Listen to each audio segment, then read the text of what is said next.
A Agenda Econômica está de volta, conversando sobre a indústria do carvão mineral com Fernando Luiz Zancan, que é presidente da Associação Brasileira do Carvão Mineral. Fernando, no bloco anterior você falava sobre a importância da energia térmica como um equalizador do sistema, né, como uma energia de segurança. Explica isso melhor um pouquinho para a gente. Em todo o sistema, ele precisa de energia 24 horas por 7 dias por semana. Não só em termos de quantidade, mas em termos de qualidade de energia. Então, o Brasil é afortunado, ele tem todas as formas de energia nesse país. Tem urânio, tem nuclear, tem carvão, tem gás, tem vento, tem sol, tem tudo. O que importa é definir a matriz energética, elétrica, ótima para esse sistema. E essa matriz, até hoje, não existe nenhum país que tenha 100% de segurança energética somente com usinas renováveis. Até que você venha, no futuro, discutir, olha, eu tenho baterias, grandes blocos de bateria para dar segurança, para tirar a intermitência das renováveis. Sim, porque você não estoca a energia a hidrelétrica, você não estoca, a solar também não dá. Solar já dá para fazer um pequeno estoque em baterias, né? Não, veja, nós temos os reservatórios. Sim, que aí então, é a água que estoca energia. Grande estocagem de energia nos reservatórios, que é o sudeste brasileiro. Sim. O sul, ele é nervoso, ele tem pouco reservatório. O nordeste está com, hoje, por exemplo, o nordeste tem vento, as grandes potencial de eólica, então de 4 mil megawatts sendo gerado, mas tem momento que, olha, cai para 1.000. Então essa intermitência, essas rampas, elas têm que ser supridas por outras fontes. E hoje você não tem água no Nordeste. Estão por exemplo, no São Francisco, então está caindo água. Então você tem que botar o quê? Uma base térmica ou ampliar a interligação para dar essa segurança. E as novas usinas já são feitas a fio d'água por questões ecológicas também, exatamente. Também. Tu pega Giral, Santo Antônio, você tem variações num período seco e úmido de 3.900 para 1.000. Belo Monte é 11.000 para 1.000. Então você tem que ter o quê? Que um sistema ótimo, estruturado para que tenha um percentual de energia térmica que venha a compor essa matriz, para dar segurança, porque nós precisamos de energia barata, disponível e ambientalmente correta. Agora, na produção total do país, a térmica à base de carvão é de pouco mais de 2% de toda a capacidade instalada que a gente tem. Isso realmente é importante para o sistema? Esses 2% não são dispensáveis? No caso, veja bem, o que está segurando hoje o Nordeste são 1.400 megawatts de térmicas a carvão que estão operando, estão compondo o portfólio de térmicos. Tem óleo e tem gás. Então, carvão importado, no caso do Nordeste. É mais barato o carvão importado do que óleo e do que gás? Não. Sim. Em termos de valor unitário, hoje despacho, em relação ao óleo, chega a ser 8 vezes menos. E chega ao gás, chega a 2,5 a 3 vezes menos. Então, o carvão de todas as térmicas, a gente brinca que a térmica é cara, bandeira vermelha, mas na realidade, o carvão nacional, por exemplo, de Candiota, ele é 50. Uma térmica a gás, no mínimo, 250. Uma a óleo, 800. Isso é valor de quê? De valor de custo variável unitário, custo do variável de operação por megawatt-hora. Então, o que acontece? O carvão, no caso do Sul, ele é fundamental porque nós temos um parque eólico que cresceu, pouca água, pouco reservatório, e ele que dá o balanço e a segurança do sistema e não tem tanta interligação para trazer energia. Então, esse jogo é que é muito bem operado pela ONS. Então, o Operador Nacional do Sistema é que nos dá a energia que nós temos hoje aqui. Mas, por isso, ele tem que estar. E cada vez é um desafio maior para a ONS, porque cada vez o grau de intermitência é maior, porque está entrando mais com eólica e solar. Por exemplo, solar à noite não gera. Então, a intermitência é maior? Nós estamos ampliando a intermitência no sistema elétrico brasileiro. Para isso, tu tem que ter alguma base térmica para dar uma segurança para ter essa energia 24 horas, 7 dias por semana, com qualidade. E também tem que ter inércia, porque as renováveis não dão inércia. E as térmicas, os grandes blocos de energia dão inércia. Então, grandes hidráulicas, carvão, grandes blocos de térmicos dão essa inércia para garantir a frequência do sistema. Explica essa inércia melhor aí para o leigo. A inércia é como é que eu vou explicar? É que você tem, quando você mexe na frequência, você tem que ter alguma coisa que rode, mesmo não gerando, para manter aquela frequência. Então, a energia tem qualidade e quantidade. Então, esse balanço ele tem que ser feito. É essa inércia que mantém a qualidade. Mantém a qualidade, mantém a frequência. Tá. Então, dentro desse conjunto, o ideal é ter uma matriz equilibrada, que venha levar todas as fontes.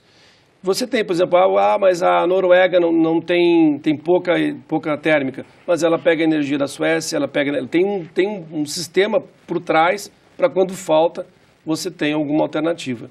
Mesmo a Alemanha, tem horas que os renováveis da Alemanha têm excedente e as térmicas têm que parar. Mas chega lá num período de inverno, janeiro, fevereiro e março, não tem sol e tem pouco vento. Aí fica semanas sem ter, aí tem que entrar as térmicas para dar segurança.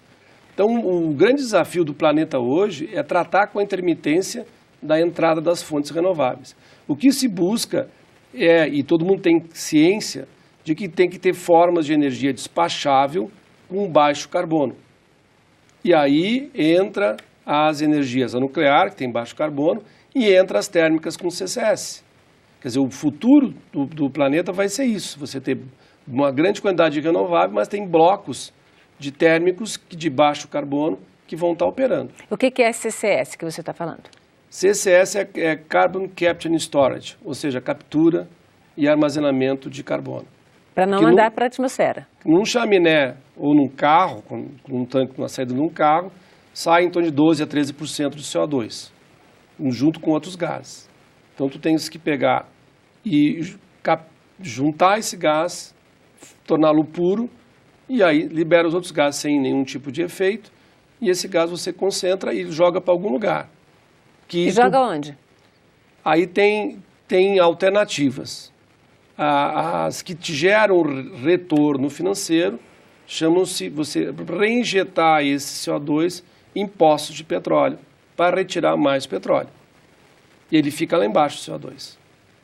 Então você tira mais petróleo. Funciona como uma bomba de pressão. Isso, quase. E aí com isso você tem um ganho de aumentar as reservas de petróleo e maior produção de petróleo. Então essa é uma alternativa que está sendo usada com frequência hoje nos 16 projetos industriais de porte que estão sendo feitos na área de petróleo, gás e carvão.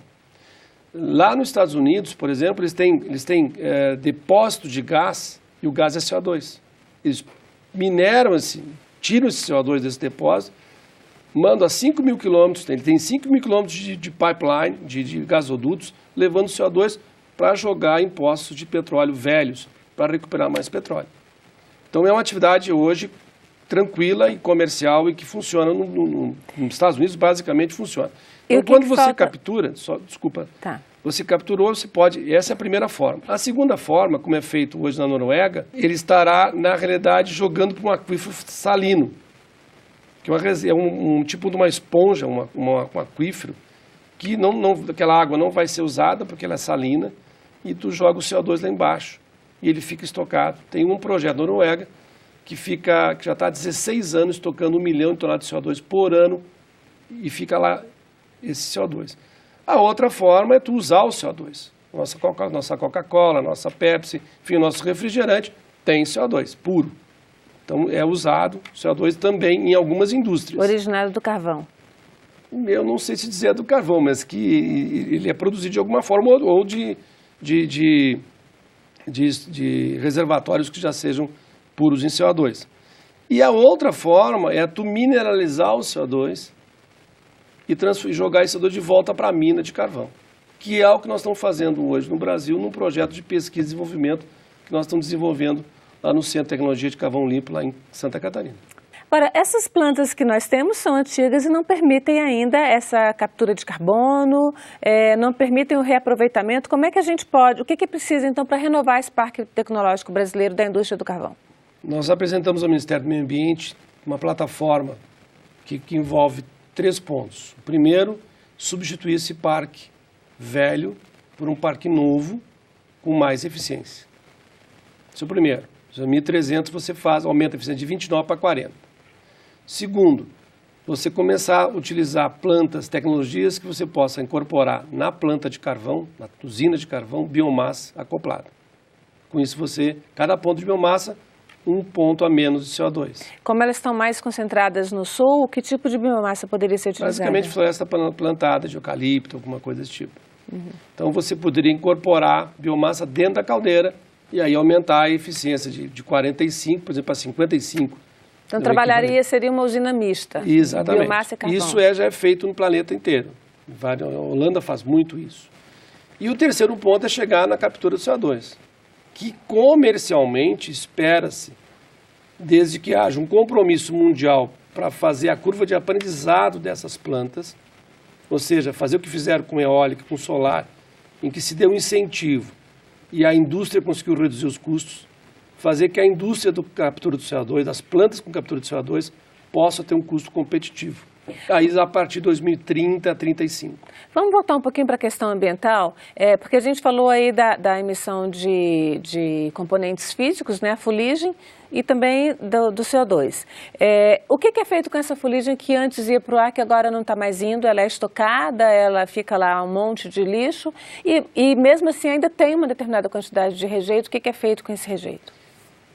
Quando você gera carvão, você gera uma cinza.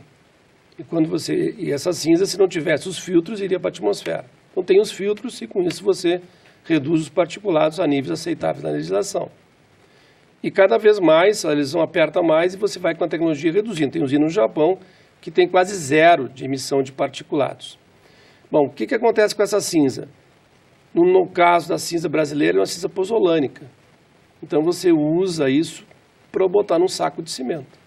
Então, um saco de cimento hoje no sul tem em torno de 30%, 35% do saco de cimento é cinza de carvão. E a qualidade ainda? Esse cimento tem qualidade? Exatamente. É um processo industrial normal. Você faz uma mistura do clinker com a cinza e aí vira o cimento Portland que é comercializado hoje no Brasil.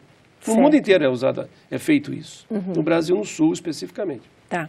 E onde você minera, onde tem mineração a céu aberto, você desmata tudo, destrói toda a camada de solo e escava tudo aquilo ali. O que está sendo feito no lugar?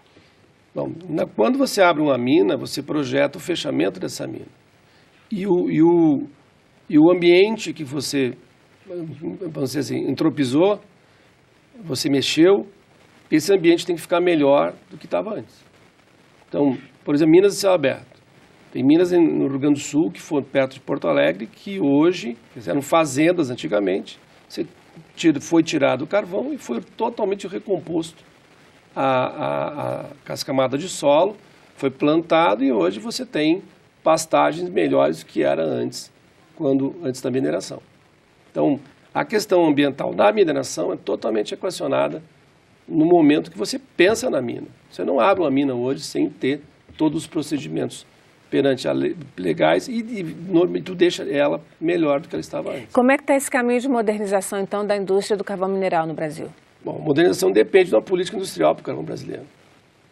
Que, na realidade, a gente falou muito aqui de elétron, mas não falamos que o carvão faz molécula, faz gás e tem toda a carboquímica associada. Isso o Hitler fez na Segunda Guerra Mundial para produzir diesel. A África do Sul produz diesel. Aliás, o diesel do carvão é muito mais limpo que o diesel do petróleo.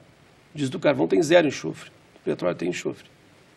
Então, você tem que pensar hoje, e o sul do Brasil, basicamente, não tem gás. Então, ou você importa o gás, ou você produz gás de carvão, coisa que a China faz. Tem plantas e mais plantas produzindo gás sintético de carvão. Esse gás pode servir para substituir o gás natural, no caso do Brasil-Bolívia, ou ele ser usado para a indústria carboquímica. Dali você produz ureia, amônia, diesel, plásticos, e tem toda a carboquímica. Como tem a petroquímica, você tem a carboquímica. Você tem uma linha de produção química aí a partir do carvão. Exatamente. E principalmente um dos produtos que se faz a partir do carvão chama-se dimetiléter. E o dimetiléter ele é um componente da química verde. Ele pode substituir o GLP, ele pode substituir os veículos urbanos com emissão zero. Fernando, muito obrigada pela sua presença aqui na Agenda Econômica. Foi muito esclarecedor para a gente entender um pouquinho a indústria do carvão mineral. Eu agradeço a atenção, espero que todos tenham entendido um pouquinho dessa indústria que é tão pouco conhecida no Brasil. Muito obrigada mais uma vez. E agradeço também a você, telespectador, que nos acompanhou até aqui. Fale com a gente, envie seus comentários e sugestões pelo telefone 0800 61 2211 ou pelo WhatsApp 61 999 66 16 16. Se quiser rever este programa ou indicar para alguém, acesse nossa página na internet, senado.leg.br/tv. Até a próxima Agenda Econômica.